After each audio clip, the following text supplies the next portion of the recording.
Alright, so here we are, my first video blog. Um, Ironman training. I am in Sonoma County. I am just at the end point. I drove the course, see what I was in for. Next time I'll be down here will be end of July, doing the Ironman. And so far, 5 weeks in, it's been a kind of an amazing journey, actually. And I still got 6 more months to go. But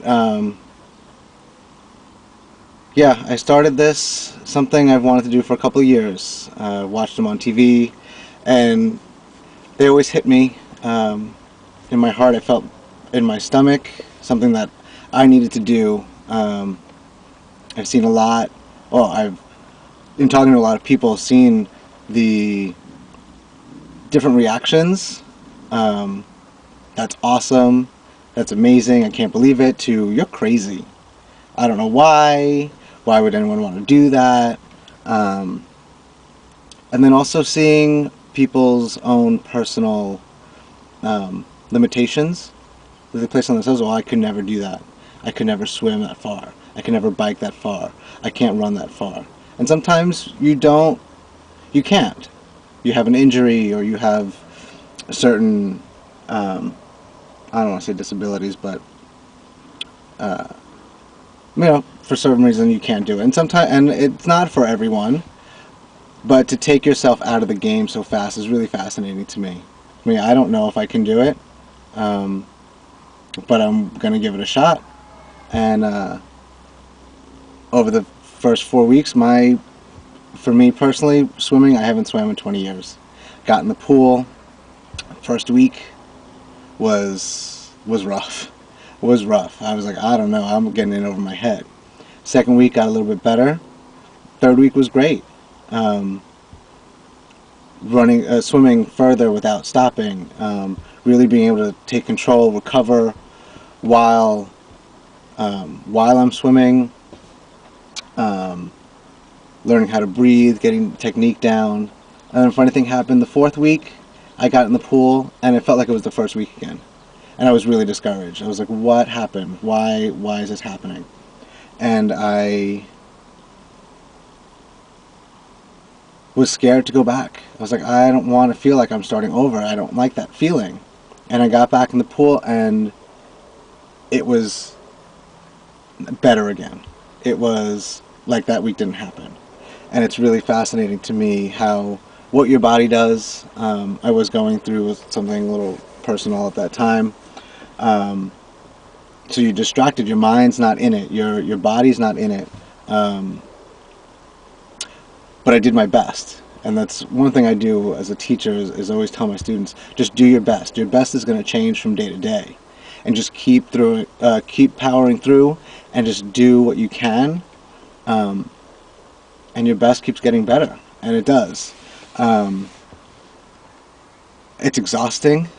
Some days, my Fridays, I have my long bike. I'm up at 6 in the morning, and then I'm at work for 12 hours after that, on my feet, at a restaurant. And some days I have my long runs, and then I have a break, and then other days I have my speed work on a bike, and then I teach a class. And then I have lunch, and then I teach another class, and then I swim. And those Wednesdays are not fun. They're not fun. There's nothing about it that's fun. But the payoff is seeing the improvement from week to week. The payoff is at the end of the day, at the end of this journey, to be like, I did it. I did it. I overcame the obstacles. I got my butt out of bed, and I did it. When those days I don't want to, I'm like, oh, well, it's a short run, I can skip it. No, because for me, it's what's at stake here. Yeah, I can run the race, and each segment has, a time limitation, so I have to swim 2.4 miles in 2 hours and 20 minutes. And then I have to finish the bike by 5:30. And then I have to finish the third lap of the marathon by 9 in order to finish by 11, otherwise it doesn't count. So each leg of the race has its, you won't continue. You can't. I can, if I don't finish the swim in 220 minutes, that's it. I'm done. I'm out. So I don't want to come to that point where if something were to happen, if I couldn't go on, if I couldn't go on to the next leg, or I just couldn't push through, thinking if I hadn't missed that day, if I had just gotten up and did that extra day, that's what's at stake. And then going beyond that, for me, is thinking, 2 years ago, when I did the half marathon, and I had set this stage for myself, was, okay, I did a half, then I'm going to do a full marathon, and then I'm going to do a short distance triathlon, and then I'm going to do a full Ironman. And you know what? 2 years went by and I didn't do anything. I didn't run a race. And every year, by the end of the year, I was sad. I was sad. I was disappointed in myself. And I didn't want another year to go by. And I could have found a shorter race, but this came up. I saw it, and it was right after Christmas, and I was like, you know what?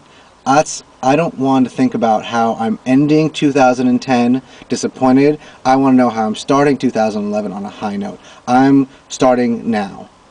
I'm just going to go for it. I'm going to do it. And so here I am. I'm doing it.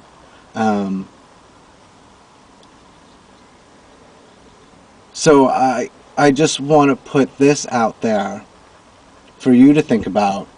What's at stake for you? For me, this is my happiness.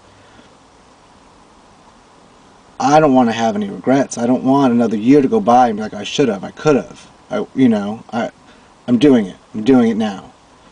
Because really, big picture is my happiness is at stake. So what is it for you? What are your goals? I mean, it's beginning of February. What goals did you set for yourself that you slacked on, you fell off of? Oh, it's okay, it's not a big deal. Is it that diet? Is it the exercise? Is it the going back to school? Is it looking for a new job? Is it looking for a new place to live? And what's at stake? It's like, oh, well, I have an apartment, I can stay here and it's okay, but I really want a bigger place. Well, then, well, why? If you don't get it, really, like, if you want it bad enough, what's at stake for you? Is it that those 20 pounds that you want to lose? If you don't lose it, what's at stake for you? It's your happiness, and that's not worth sacrificing. So stick with it. Mine's big. Mine's, for me, I mean, it's the ultimate test. Mentally, physically.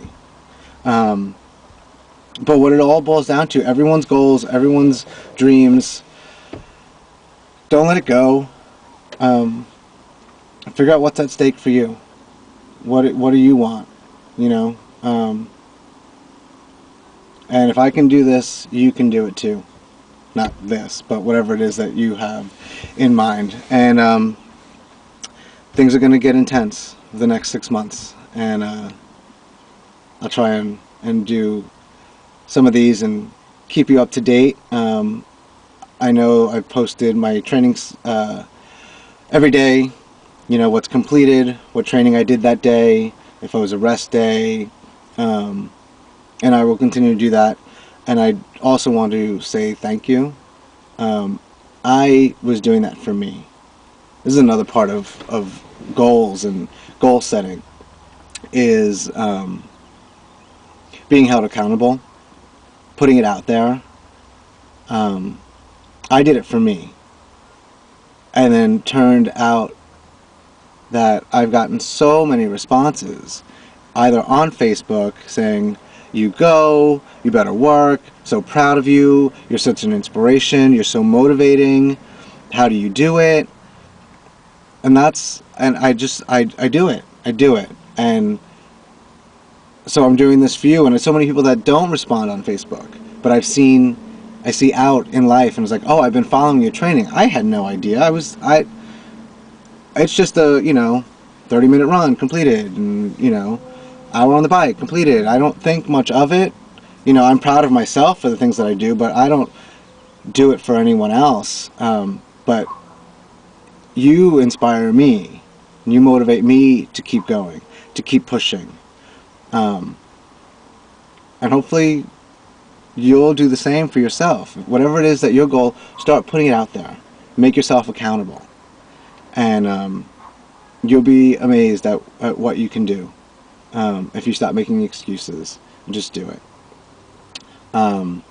So with that, I'm going to go. It was a wonderful 2 days of rest that I had. But tomorrow's another day, and I got to get back on it. I don't know the next time I'll get 2 days of rest in a row, but that's okay. It's totally worth it. I look forward to it. All the challenges that are going to come.